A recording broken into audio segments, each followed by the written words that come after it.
এমন একটা দিন আসবে যদি বিলকে আমরা রুখে দিতে না পারি, আপনি চিন্তা করবেন না আপনার গ্রামে বুলডোজার ঢুকে আপনার বাপ দাদা 14 পুরুষের মাজার ভেঙে গুড়িয়ে সমান করে কোনো প্ল্যান করবে, কিচ্ছু করার থাকবে না। রোডের ধারে যে মসজিদগুলো আছে, হঠাৎ আইন পাশ হবে যে হাই রোডের সমস্যা হচ্ছে, তাকে ভেঙে গুড়িয়ে দাও। কি হবে না? হবে না। তালাকের ঝামেলা মিটিয়ে দাও। এরপরে আওয়াজ আসবে মাইক, সাউন্ড পলিউশন, মানুষের সমস্যা হচ্ছে, মাইক বন্ধ করো। মসজিদ চলে যাবে, মাইক চলে যাবে, ঈদগার ময়দান চলে যাবে, খানকা চলে যাবে, ইসলামিক দর্শগাহ শিক্ষা কেন্দ্র চলে যাবে। শুধু তাই নয়, এরপরে বলা হবে মেন মার্কেটে যেতে গেলে এই লুঙ্গি বাহিনীর লুঙ্গি চলবে না, জুব্বা চলবে না, টি শার্ট আর জিন্সের প্যান্ট পরতে হবে, হাঁটু ফাটা জিন্স পরতে বলবে। রাজি আছেন? পড়বেন? মুরব্বী চাচারা বলেন, দেশের আইন মানতে হবে, পড়তে হবে না? এই এত বড় জুব্বা পরে ঘুরছি, বলছে খোলো, সব চলবে না। রাস্তায় হাটে যেখানে সেখানে আসসালামু আলাইকুম ওয়া রাহমাতুল্লাহ, এসব চলবে না। সহ্য করতে পারবেন? নবীর সুন্নত টুপি মাথায় দেওয়া যাবে না, নবীর সুন্নাত মুসলমানে একে অপরকে সালাম দেওয়া যাবে না, রাস্তাঘাটে ফরজে আইন নামাজ পড়ার জায়গা পাবেন না, সব নিয়ে নেবে। শেষে আর একটা কথা বলবে, কি বলবে? লাস্ট কথা, তোমরা তো এখানকার নয়, তোমাদের ড্যাশে লাথি মেরে ওইদিকে পাঠিয়ে দেওয়া হবে, যাও চলে যাও।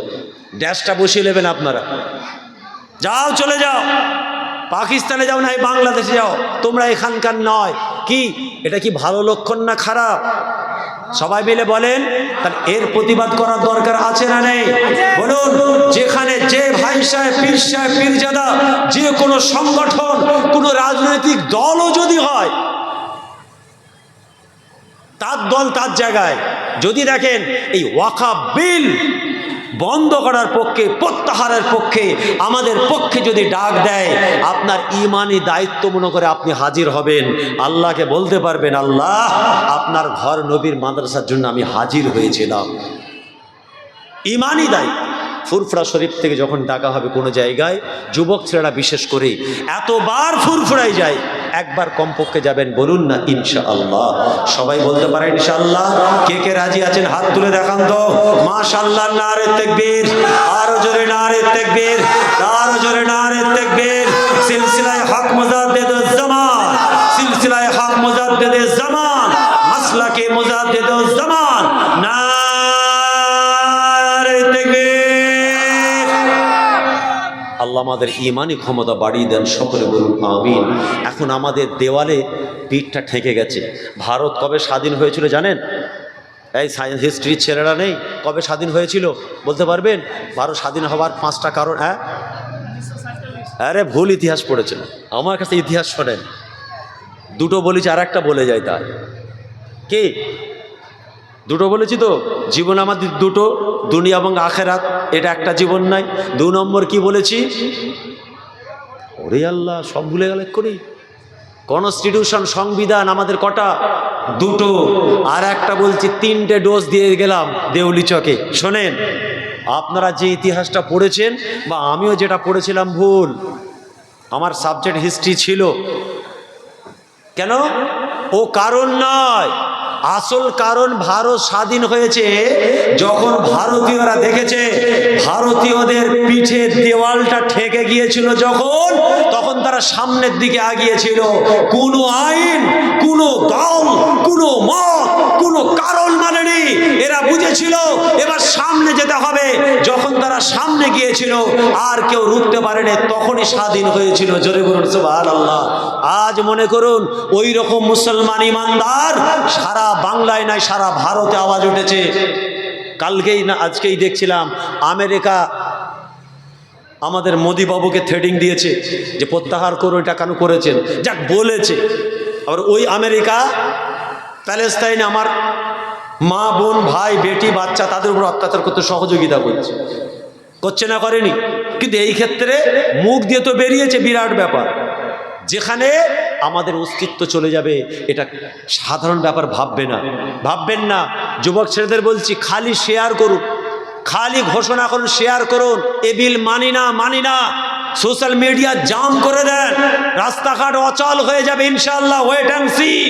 মানুষ গরম হচ্ছে। ভারত স্বাধীন হওয়ার মতো পরিস্থিতি এ ভারতবর্ষ দেখবে। তবে হ্যাঁ, rules and regulation, system, criteria, নীতি আদর্শের উপরে সংবিধানকে বুড়ো আঙুল দেখিয়ে দেয়। গণতান্ত্রিক প্রক্রিয়ায় যেভাবে আমরা করব, যেটা দেশ আমাদের অ্যাপ্রুভ করবে, সেইভাবে আমাদের ওয়াকফ বিল ফিরিয়ে দিতে হবে। ওটা আমরা মানি না, বন্ধ করতে হবে। বলুন, ওই অধিবেশনে বসে একজন ইমানদার মুমিন মুসলমান, যদিও তিনি একটা দলের পক্ষে, ঝরঝর করে কাঁদছিল, চোখ ভরা পানি নিয়ে, দেখেছিলেন? তার গায়ে রাজনীতির রং আছে। এখন অনেকে অনেক কিছু ভাবতে পারেন, আমি তার নামও নিচ্ছি না, রাজনীতি দলটাও বলছি না। একজন মুসলমান তো টুপিওয়ালা দাড়িওয়ালা, দেখেছিলেন? Social media viral. ওই রকম ইমান বাঁচাতে হবে। আরে আপনি যে ঝান্ডা ধরেছেন, আমি ছাড়তে বলছি না, ঝান্ডাটা করুন, আপনার ভালো লাগছে করুন। যখন ভোট দেবেন, প্রচার করবেন, ও তাকেই ভোট দেবেন, আমি বলছি। কিন্তু শোনেন, মাথা ফেটেছে মুসলমান আমাদের। ওই রাজনৈতিক দল, ওই রাজনৈতিক ফ্ল্যাগের মাথা ফাটেনি। জি হ্যাঁ, সারা বিশ্বের মুসলমান, বিশেষ করে ভারতের মুসলমান, আমাদের কলিজা ইমানে ধাক্কা মেরেছে।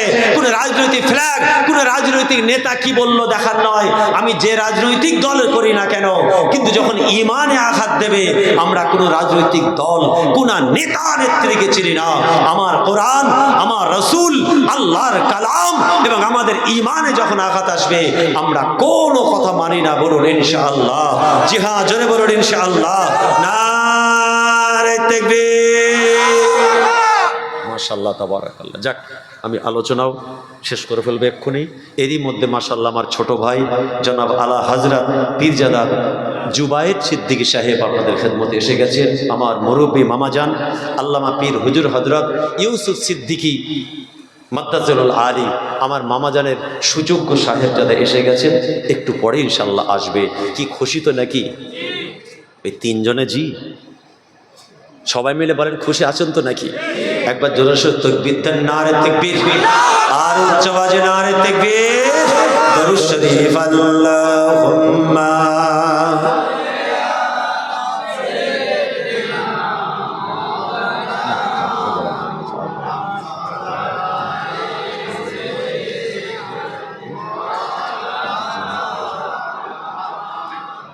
मदीना याद आती है, बुला लो या रसूल अल्लाह। বলুন না সুবহানাল্লাহ। একজন নবীর প্রেমিক বলছে, মদিনা আমার স্মরণে এসেছে। কেউ কি আছো বলতে পারবে মদিনাটা কোন দিকে?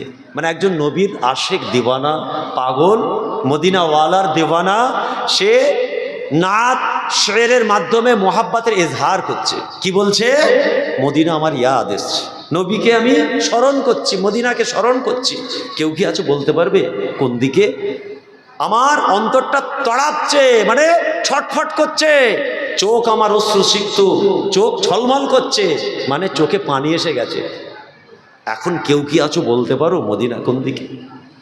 तड़पता है दिल, मचलती है आँखें, तड़पता है दिल, मचलती है आँखें, अब कोई और बता दे किधर है मदीना गया रसूल अल्लाह गया हबीब अल्लाह या रसूल अल्लाह।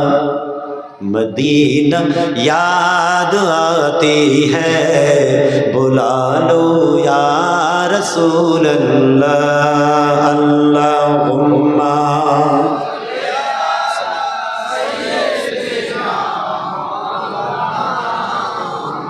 वअला आलि सय्यदना सफा मरवा सई करो, हजरे अस्वद में बसा दो। বলছে আমি সাফা মারবাটা দৌড়দৌড়ি করবো, হাজরা আসবাদে চুমা দেব। তোমরা কেউ জানো না? বলো না মদিনাটা কোন দিকে? বলেন না সুবহানাল্লাহ। सफा मरवा सई करो, हजरे अस्वद में बोसा दो, अब कोई और बता दे किधर है मदीना गया रसूल अल्लाह या हबीब अल्लाह या रसूल अल्लाह। रौज़ा के मिट्टी को होठों पे चूम लो, रौज़ा के जाली को होठों पे चूम लो या रसूल अल्लाह या हबीब अल्लाह या रसूल अल्लाह।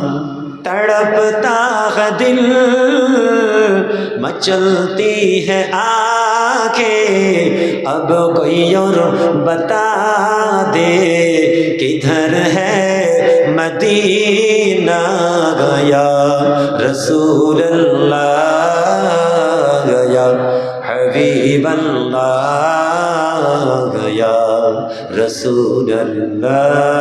अल्लाहुम्मा मौलाना व अला आलि सय्यदना। যে মজলিসের মধ্যে মাশাআল্লাহ ভাই এসে গেছে, মাশাআল্লাহ, সকলে তাকবীর, নারে তাকবীর। সকলে দাঁড়িয়ে যাও, ভাই আসছে, আদবের সঙ্গে দাঁড়িয়ে যাও।